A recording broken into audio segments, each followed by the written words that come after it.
Welcome to Toe to Toe, a podcast for realtors where you'll witness a battle of opinions about topics affecting your real estate business. There are many ways for realtors to achieve success. The secret is to find which approach will work for you. Now, always in your corner, here are your hosts, Jen Mertland and Monica Weekly. Welcome to another episode of Toe to Toe. I'm Jen Mertland, and here with my constant opponent, Monica Weekly.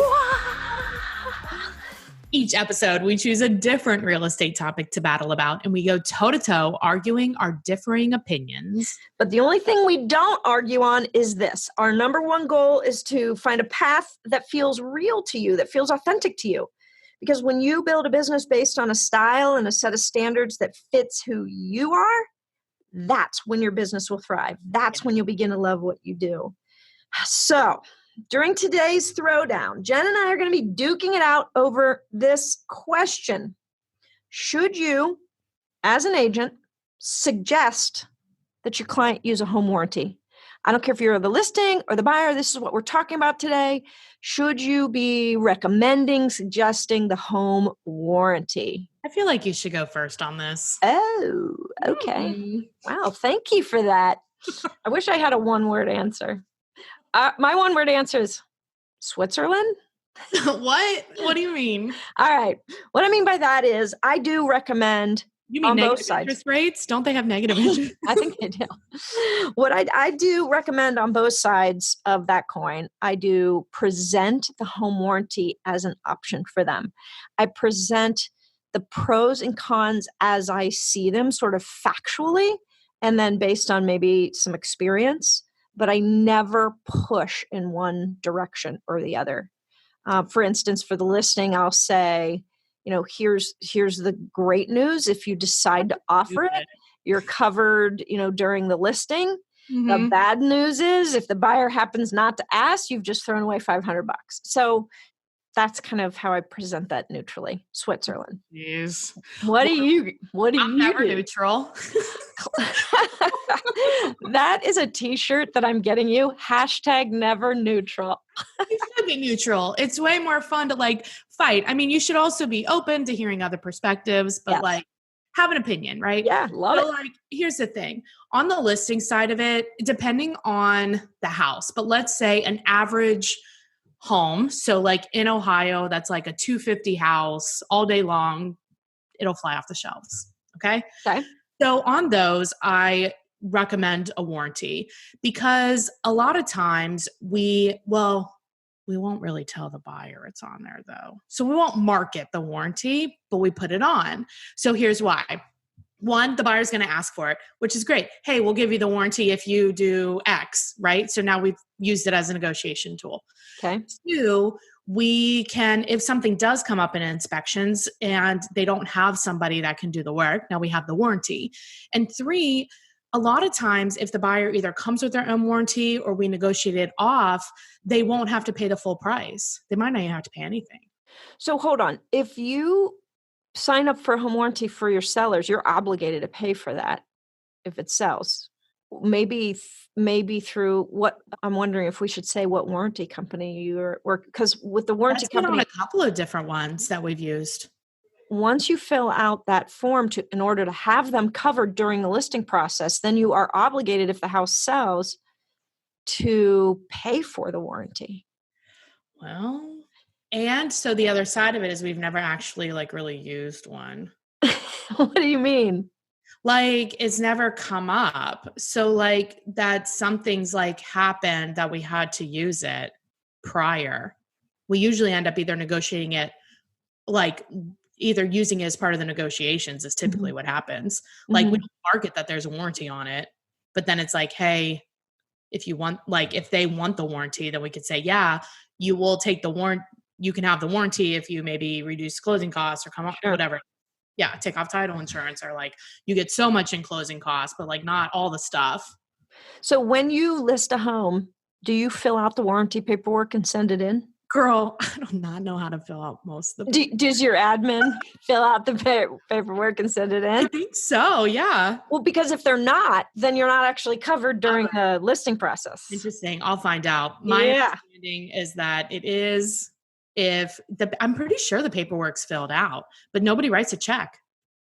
That's interesting to me. I wonder if that's company to company, because the one that I've used the most is HSA, and they're wonderful and love our local rep, and she's awesome.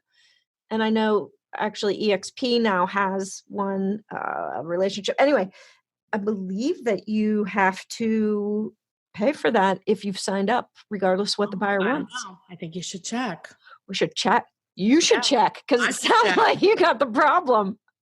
I should check. Well, in general, so let's just say that, let's say if what I'm saying is true, then that makes sense, right? And if what I'm saying is not true, then I probably, depending on the house, like I don't know if I would recommend it or not, because if it's like a newer home, you're going to have some warranties already in place. If it's like an older home, I mean, I'm just not an insurance person in general. Like I think it's a scam, and I think it's a crock and a racket.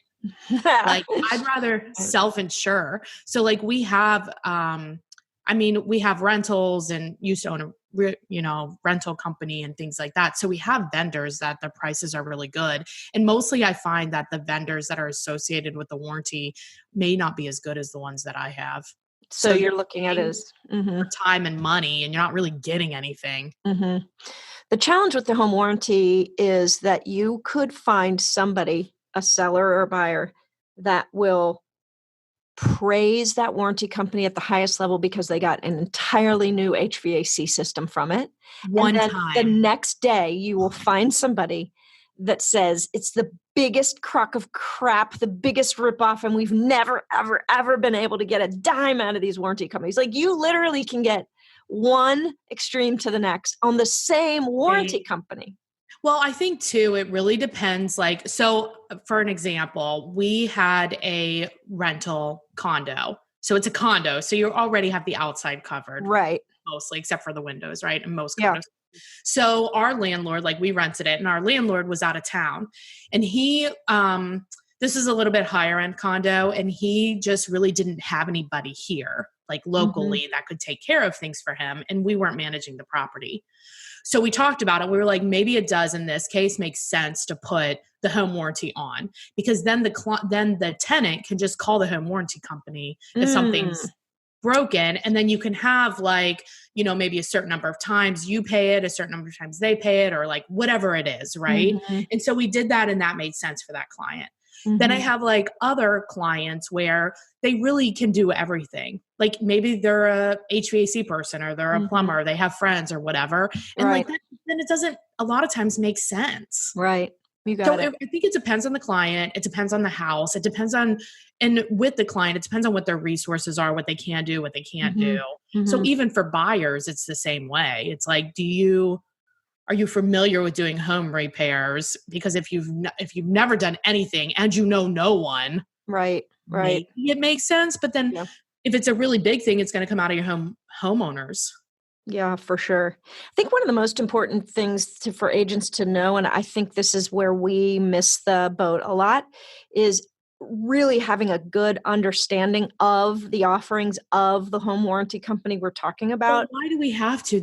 I don't want the home warranty company selling my listing. Like, isn't there a better way to do this so we're not like having to sell like their offering? Because it changes constantly. Well, I get that. I just mean from the standpoint of, what in the normal home warranty offering.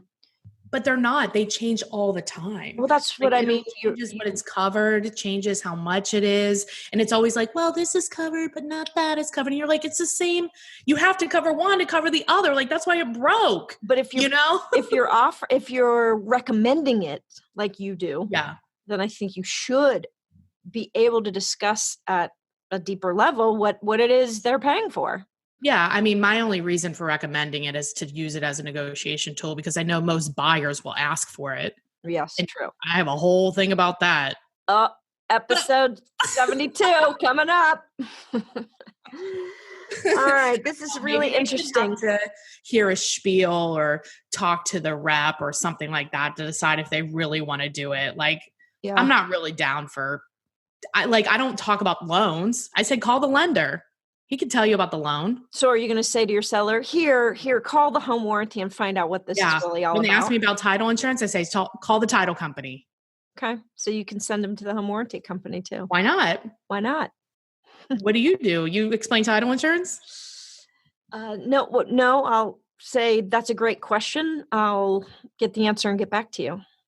Oh, yeah. See, I don't really get the answer. Yeah, I know. Like, something's going to happen in that game of telephone. Mhm. And I don't know their questions. So I feel like they need, and I can maybe be on the phone with them, but I don't want to lead the conversation. Like, they need to decide for themselves. It's their money. It's their house. Yes, I think with certain things for sure. I Yeah. don't get involved with, but if it feels like something I can get the answer to quickly, or maybe I should have known or would have liked to have known, then I'll service that and take care of it. Like, that's a good question. We have another episode coming on. So it's my favorite phrase is, it's a script basically. I know agents hate scripts, but my script is, that's a great question. I know exactly where to get the answer. I'll get back to you within the whatever hour within the day. Mine is, let's schedule a call Is that with the person who knows the answer so you can ask all your questions. That's I'm great. going back and forth 10,000 times. But I love that. And just there, like, our listeners, if you like that script that Jen just used, or my script feels better, like, that's the point. Use what. Maybe say mine less angry, though. I feel like if you're going to use it. Say it with Monica's tone. Say it a little softer. We need to wrap some velvet around that saying. Less for you. assertive is what we like to call it. Yes. All right, you ready to go back to your corner? I think we should. Get it. All right, we're going to take a short break, hear a word from our sponsor, and when we return, we'll have the final punches. Do you have an entrepreneur mindset? Do you believe in the power of building wealth versus just selling houses? There's a new kind of business model for realtors, and you owe it to yourself to see why top agents and teams are aligning their future with the fastest growing real estate company in the world. eXp Realty, tomorrow's brokerage today. For more information or a private discussion, go to the Toe to Toe Podcast Facebook page and send a private message telling us you'd like to learn more about eXp Realty. Welcome back. Now, before we ring the final bell, Jen, I need to ask you, did you take this question to the streets? We did have a little bit of a street fight on this. All right. Pretty interesting. And it's going to air in a bonus episode. Whoa. Give me a hint. Like, we're split, man. Really? Really? Okay. All right. Well, I hope you guys will tune into that bonus episode. That'll be a good one. Okay, Jen. You want to go back in? Let's do it. Get it. All right. You're up, Monica. Okay. I recommend that you take the position of Switzerland and get comfortable in presenting the home warranty as an option. Because the last thing you want to do is recommend it in some way and then be wrong, make promises about it in some way and be wrong. To Jen's point, we don't need to know every little nuance. I think we do need to know an understanding. I'd have a general understanding of it, but I like to present it as an option. I will weigh pros and cons. I'll help them think aloud, but I will always let them make that decision. And then I'll just go with what they want to do. What do you think? Well, I don't think you should ever be Switzerland. Okay. I think you should choose a side. What do you got against Switzerland? Did you even go to Switzerland in your year-long tour? No, but I've been there before. And Switzerland, my understanding of it, and I mean, clearly I can be wrong. Like I probably am wrong on this. Wait, did you guys hear that? They're just about themselves. They surround their own country and that's it, Okay, all right. Anyway, don't be Switzerland. I think, I'm going to find out the answer to what Monica said, but about do they have to pay for it? Are they truly covered? But let's just say that they are, for some reason, we got some sweet deal or whatever, then I think why not recommend it? But I mean, and use it as a negotiation tool on both sides. No, I can see that. I can see it as a great negotiation tool. And it solves problems in the inspection process too. Instead of coming out of pocket, say, like, let's boost the warranty and give you the 7-star upgrade or the 5-star upgrade or whatever. whatever it is. that Yeah. would cover it. Yeah. Which might not work either if it's already been under warranty. You never know. That's right. That's why you got to be careful. You're right. Yeah. You're right. All right. I think this is going to have to be the end of today's battle. Do you think there was a knockout, or did Jen and I bang heads and both pass out on the mat? I don't know what happened there. Got headaches. Go to the Facebook page, vote. Who do you think won today's toe-to-toe battle? Boom. We hope you enjoyed today's battle. We hope you heard something here that helps you get clarity on your business and your path to success. Thanks, Monica. Thanks, Jen. See you next time. Bye. Thanks for listening to this episode of the Toe to Toe Podcast. Make sure to hit the subscribe button so you get updates when new episodes are available. And we truly love feedback and would appreciate all likes, reviews, and suggestions for future topics.